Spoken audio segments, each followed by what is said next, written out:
Welcome to this video on the types of business organization in Texas, presented by StartingYourBusiness.com. This video is a part of our series of videos on starting a business in Texas.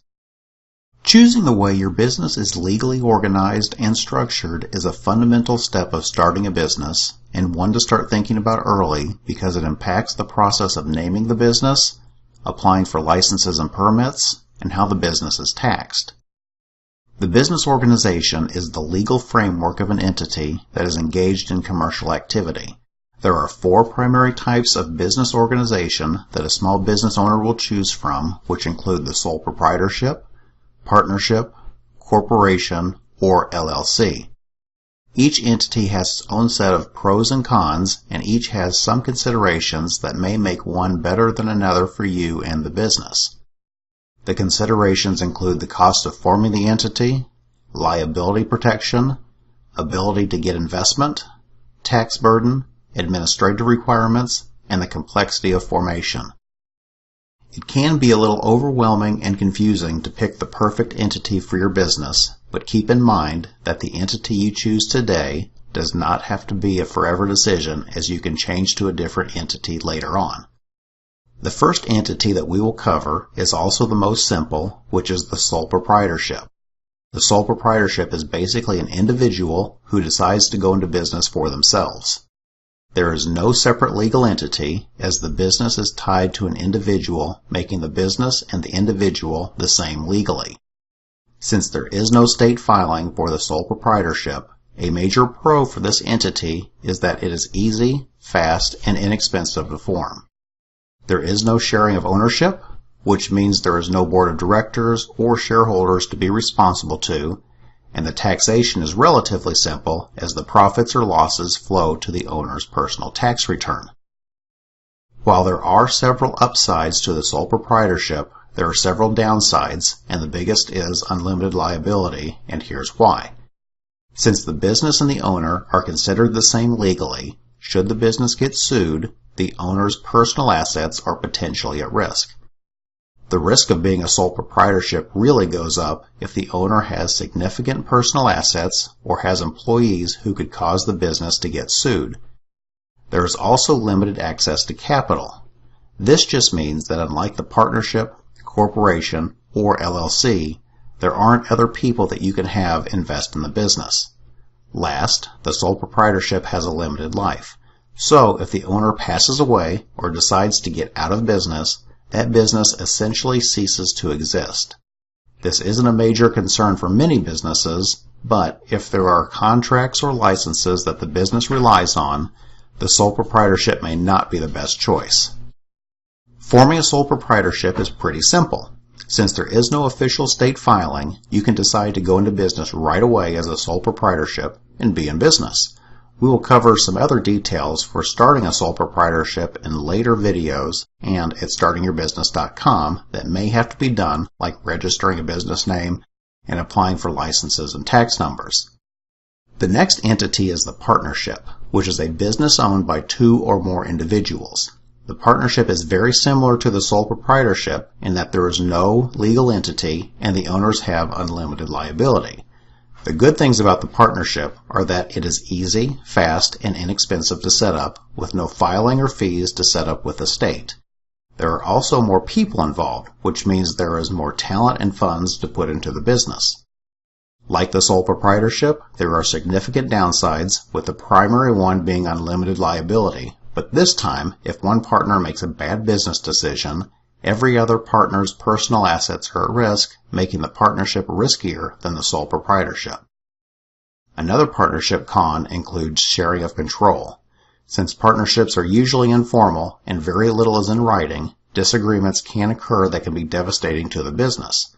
A partnership can also be difficult to get out of should the remaining partner not be willing to buy out the departing partner. Just like the sole proprietorship, there is no official filing for a partnership with the state. We will cover some of the other possible requirements that a new partnership may need to do in later videos and at StartingYourBusiness.com. The corporation is the third of the 4 business entities and is completely different from the sole proprietorship or partnership because now we have a legal entity that is separate from the owners. While a corporation sounds like it is something for a large business, It is really just a filing with the Texas Secretary of State. Corporations can be owned by a single owner or multiple owners. The corporation has several pros, and the most important pro is that a corporation is a distinct legal entity and the owner's personal assets are separate from the business assets. This is useful because if the business is sued, the owner's personal assets are typically safe. There may be some tax benefits, but the main reason for forming a corporation or LLC for that matter is the liability protection. Another pro is that the corporation has unlimited life, which could be useful in situations where there are key contracts or licenses that would benefit from continuity between owners. The corporation can also sell shares of the business and raise money from investors instead of relying only on debt like a sole proprietorship or partnership. There are a few downsides of the corporation, which include the cost of formation and increased administration. The corporation costs $300 to file the certificate of formation in Texas. In addition, there are a number of administrative duties, such as an initial board of directors meeting, shareholders meeting, taking minutes at the meeting, issuing stock certificates, and writing the bylaws. There are 3 ways to form a corporation in Texas. 1. You can do it yourself. On the Texas Secretary of State's website, you will fill out and file the certificate of formation. Since there are a number of administrative duties that need to be done right, if you plan to do it yourself, be sure to do your research before filing. Second, you can hire online companies that specialize with forming business entities.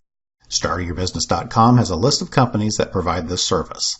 What's nice with these services is that in addition to making sure all of the legalities of forming the corporation are covered, they also send alerts whenever reports are due, so you have one less thing to try and remember. The one-time fees for these services usually start around $50 to $150 plus the state fees. Last, you can hire an attorney. This is going to be the most personalized service, but also the costliest. You will want to go this route if you want to work one-on-one with someone to form the corporation. Expect to spend a minimum of $500 to $1,000 plus state fees for a simple corporation. The last entity that we will talk about is the Limited Liability Company, or LLC. Just like the corporation, the LLC is a legal entity that is separate from its owners and is a filing with the Texas Secretary of State's office. LLCs can be owned by a single owner or multiple owners. The LLC costs $300 to file the certificate of formation with the Secretary of State. The LLC shares all of the pros of the corporation, like being a separate legal entity, unlimited life, and raising investment capital, but with the LLC you don't have to hold meetings, take minutes, and so on, making the LLC much easier to run than the corporation.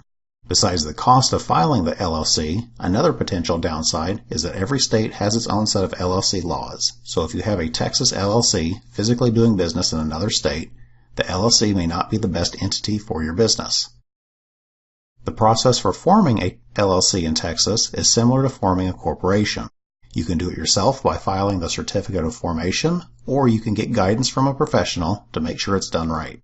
Check StartingYourBusiness.com for more details and a list of formation companies. There is a lot to think about before deciding on the right legal entity that best fits your personal situation and business needs. So be sure to do some research before jumping in. At StartingYourBusiness.com, we provide a free printable comparison guide with some of the pros and cons of each entity to help you compare them all. If you like this video on the types of business organization in Texas, be sure to watch the others in the Starting a Business in Texas series.